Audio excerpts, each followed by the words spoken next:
بناوی خوا سلام هاوران هیوام در شوینه بن ساخ و سلامت و تندرست بن انشالله. برزاندی سناومنی هات ما این لخدمت ایوا بو پیشکش کردن ویدیوی کیتر لازنجیره ویدیوکانی بعد سنانی پاره لانترنت لا پیجی فیسبوکی بعد سنانی پاره لانترنت هر والا چنل یوتیوبی بعد سنانی پاره لانترنت با برزانه که یکم جراو چنل یبینن لیرا چنلی بعد سنانی پاره لانترنت کمن یات معین هفتانه 4 ویدیو لاره یو چنل و بلاوکمو که ایوابی برای مرد توانن درو الکترونیا کن و هر وها دلار امریکی به دست بینن بو وی ایوه هیچ شکل ویدیو کانی ده تو لدست ندن کم بلاو یانه کموا چنل که سابسکرایب بکن زنگوله تنش چالاک بکن بو وی هر کاته کم ویدیو یک آپلود کم یا خود بلاو کموا یوتیوب لاره نوتیفیکیشن و ایوه آگادار بکاتوا و یکم کسبن که بین ویدیو کام ببینن بله هاوران هر وکل ساملینی ویدیو کاتام بینی که بر راستی باشترین فرصت که ایوه داخلی دراوی الکترونی بیبی دوج کوین ببن پیش های بچین سر تحلیلی بیبی دوج کوین هاوران لکوتای ویدیو کش تحلیل کی بیت کوین کن که هر وکو لا ویدیوی پیشو تران باسی اوم کرد که بیت کوین تا محدوده 29 ده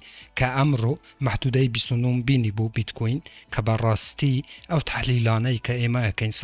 درسته و ای و هر وکو گوتم که استا باشترین فرصت بو اوی بین داخلی بیبی دوج کوین ببن و بکرن هاوران لا استا بیبی دوج کوین 1 2 3 4 5 6 7 8 8 0 12 15 معامله پیکره هر وکو لا ویدیوی پیشوتراش که بویان باز کرد دو روز پیش استا که گوتم بیت کوین ببورن که بیبی دوج تا محدوده 13 12 و لوانشه لو یک دو روزه تا محدوده 10 بید واتا ایوه هر وکو لا ویدیو پیشوترا بویان بود ایوه مدیریتی سرمایه بکن واتا طبقه به طبقه بکرن استا لوانه اگر تو بود 200 دلار بیبی دوج بکری 30 دلار 40 دلار بکره چون که لماوی یک هفته یا دیاره بی که داخو بیت کوین ببورن بیت کوین و هر وها بیبی دوج حتی چند برو داکشانده که هر وکو بینن که لماوی لیرانه باچی نسر چارتی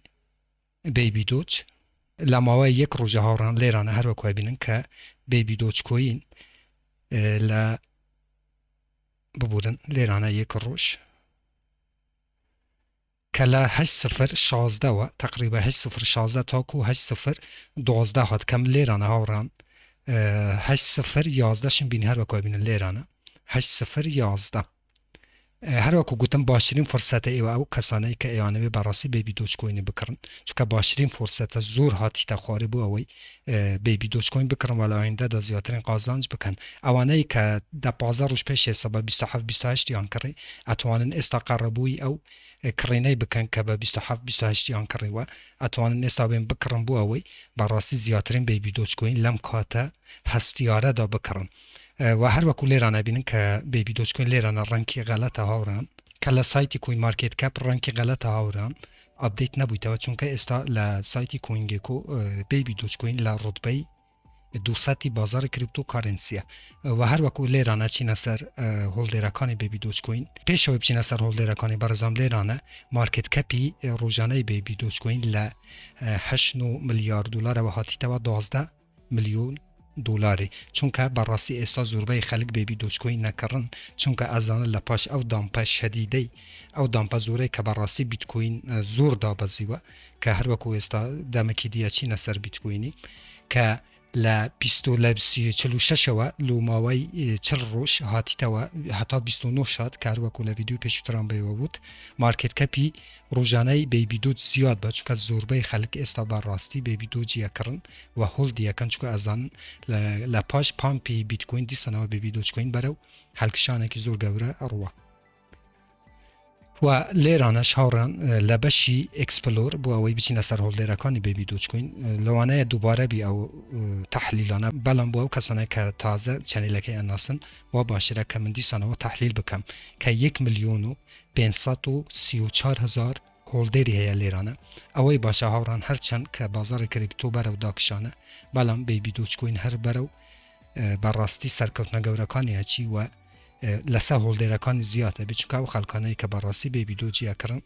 حسابی چند سالی که ترکن با او زیادترین قازانج بکن و لیرانش لبشی هولدرز هر وکو ابینن که بیبی دوج کوین که هر وکو لیرانه بینن هاوران 45 لساتا تقریبا 46 لساتا بیبی دوج کوین تو کنسوزی کردوه که گورترین ممکوینه براسی بتعدا واریم گورترین ممکوینه لبابتی تو کنسوزیا براسی تو کنه که زوری فوتاندوه دراوی الکترونی بیبی دوج کوین ولی ران هاوران هر وکو که از آن لسر نتورکی اتریوم و هر وها لسر نتورکی بایننسیه که مارکت کپی براستی زور دابازی به هاوران 181,000 دلار که ل 246 میلیون دلار ببورن ل 246 میلیون دلار و هاتی تا 181 میلیون دلار که مکساپلای 420 کوارتریلیون بو و هر وها تو کنسوزی که کردو حسابویتا 231 کوارتریلیون و هر وها 154 کوارتریلیون ل تو کنکانی بیبی دوچ کوین لناو بازاریه که معامله پیکره و هر وها لیرانه دیستان و هاوران مارکت کان لبشی مارکت ها اکسچنجانه که براستی بیبی دو جیان لیست کردو و استاتوان معامله پی بکن که زورترین اکسچنج و چند اکسچنجی بنابانگیش هیا هات بیت اوکیکس و چندین اکسچنجی تر و هر وها لسر پانکیکس ها برژن دو ایواتوانن لیستادا بیبی دوچ کوین بکرن هاوران مهی سیگنالک بکرین بلاو ناکمه و بلام استا به رای خون به تحلیل خون که باشرین کاتبو و ایوه بچن بیبی دوجی بکرن چون براستی زور دابازی و اتوانن کم بکرن هفته یک خوب بگرن هاوران هر وکو گوتم مدیریتی سرمایه بکن بو اوی لوانه بیبی دوج کوین اگر بیت کوین هاوران اگر بیت کوین لو محدوده هشتا بیتا خوره و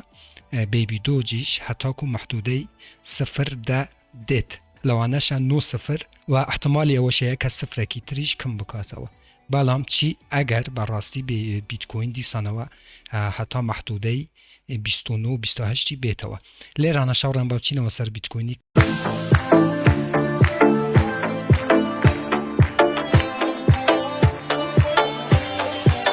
مارکت کپی لیستا زور کم بویتوا هر وکو که لویدیو پیشتر باسی اون کرد که نهنگا کام براسی هاتونه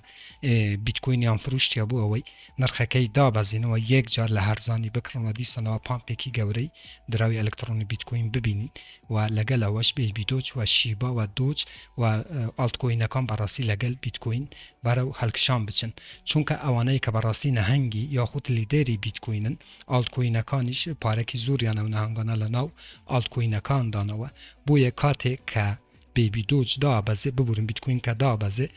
آلت کوین کانش لگلی دا بازن چون که نهنگ کان لگل بیت کوین سرمایان لسر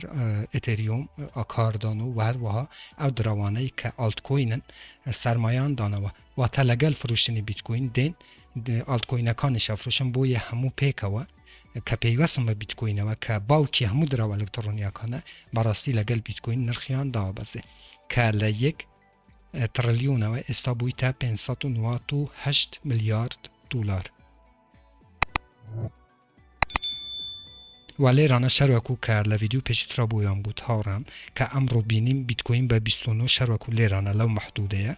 به 29 بینی که لویدیو پیشتر به ایوان بود که بیت کوین حتی کو محدوده 29 ده بگرن حتی 28ش بلام امرو 29 بینی و دیسانه و پامپیکی خورد و استابه 31 واتا استا باشترین فرصت بو کرینی میم کوینکان و آلت کوینکان هاوران چون براستی نهنگکان بیت کوینیان هنده هی نخواره که بگت محدوده 29 بلام ساعتکی نخوان که چوه محدوده 31 واتا عزیزان عجله مکن لکرینی چند روز یک مدیریتی سرمایه بکن بو بطایبتی بو دراوی الکترونی بیبی دوچ کوین بزانن که لو هفته چندی تردا بازی اگه بشکرن کم کمه بکرن طبقه به طبقه بکرن بو اویل باشترین کاداب ایوا بتوانن دراوی الکترونی بیبی دوچ کوین یا خود شیبا یا خود دوچ کوینی بکرن واتا مدیریتی سرمایه بکن بو اوی بتوانن براستی به باشترین نرخ و زیادترین دوچ کوین یا خود بیبی دوج بکرم با تایبتی بیبی دوج من بوی هاتم من ویدیو درست بکنم چون که بر راستی باشترین فرصت طبقه به طبقه ایوا داخل ببن و طبقه به طبقه بیبی دوج بکرن و هر وکل همو ویدیو کانش به ولی مهی سیگنالک بکرم بوی و بلاو ناکم و تنها بر راستی هاتم تحلیل اکی گشتی بیت کوینی بکم که نهنگکان دیسانوا دلنیابن لوی که دیسانوا نهنگکان دین بیت کوینی اکرن و پامپیکی گوری بیت کوینی ابینین اگر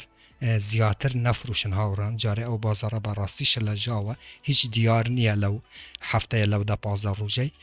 ای وقتی که هر دراوی که شکرن به زیرکی خودتان بکرن به زانای خودتان بکرن و عجله مکن لکرن دراوکان بو او زیاترین دراو بکرن وقتی که پامپی خار ای و قازان جکی زور بکن هر رخنا کامن پساره که بولجر ویدیو لچنل یوتیوبون بنوسم من بچوان جوابتان دمو تا ویدیو یکی تر وبسایت یکی تر اپ یکی تر و برنامه یکی تر هموتان بخوای گورس پیرم خوایار و پنای ای و بیت خواتان لگل